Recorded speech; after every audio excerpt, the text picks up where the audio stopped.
उद्देशिका। प्रश्न 1 है, पंडित जवाहरलाल नेहरू के उद्देशिका प्रस्ताव को संविधान सभा ने स्वीकार किया।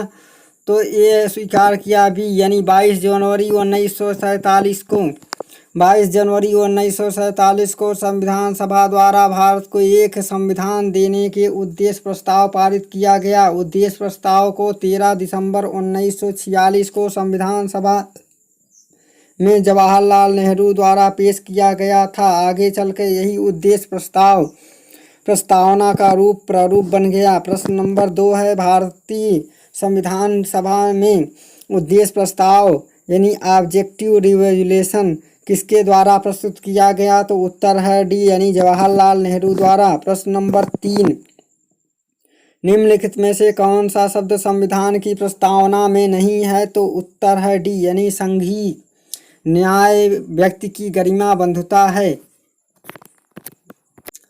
प्रश्न नंबर 4 है, निम्नलिखित में से कौन सा एक शब्द भारतीय संविधान की प्रस्तावना में उल्लिखित नहीं है? तो उत्तर है सी संघीय।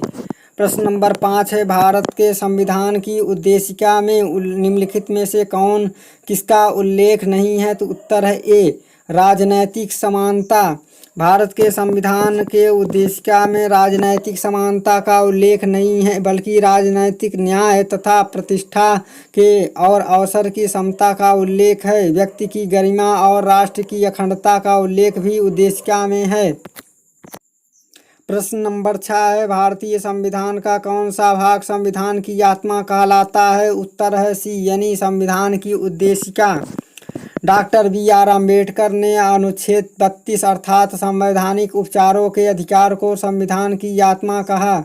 यह तथ्य का उल्लेखनीय है कि संविधान की उद्देशिका में संविधान की आत्मा माना गया है। यदि प्रश्न अम्बेडकर के अनुसार पूछा जाए तो संविधान उपचारों का अधिकार उनका उत्तर होगा तो संविधान की उद्देशिका। प्रश्न नंबर 7 है, भारतीय संविधान की दार्शनिक आधार भूमि है? तो उत्तर है डी प्रस्तावना में।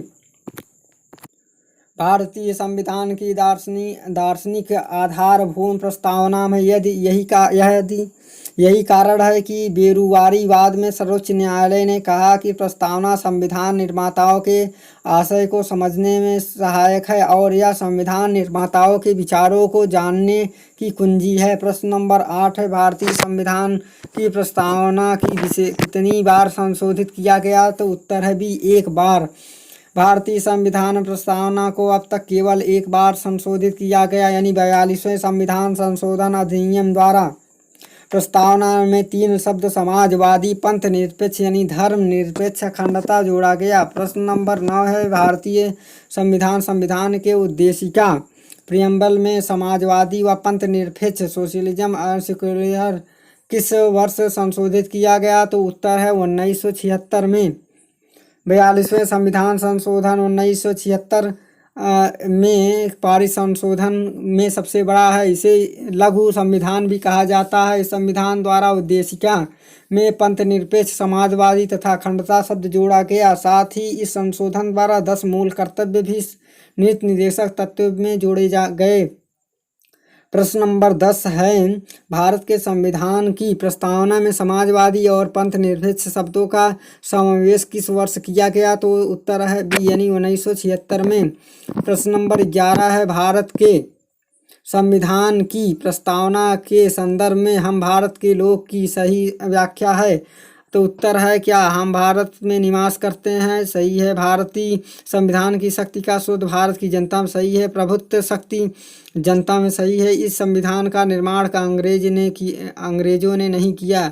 तो उत्तर क्या होगा इसमें? उत्तर ए सही माने कि ए हम भारत में निवास करते हैं। बी संविधान की शक्ति का स्रोत भारत की जनता में। सी प्रभुत्व शक्ति जनता में निहित है। सही है।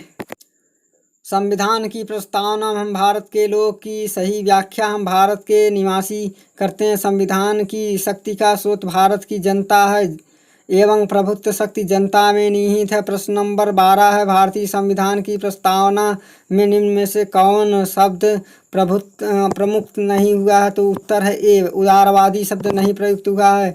भारतीय संविधान के प्रस्तावना में भारत के एक सार्वभौम समाजवादी पंथ निरपेक्ष प्रजातांत्रिक तंत्र के रूप में घोषित किया गया। उल्लेखनीय है कि संविधान प्रस्ताव में उदारवादी शब्द नहीं प्रयुक्त हुआ है।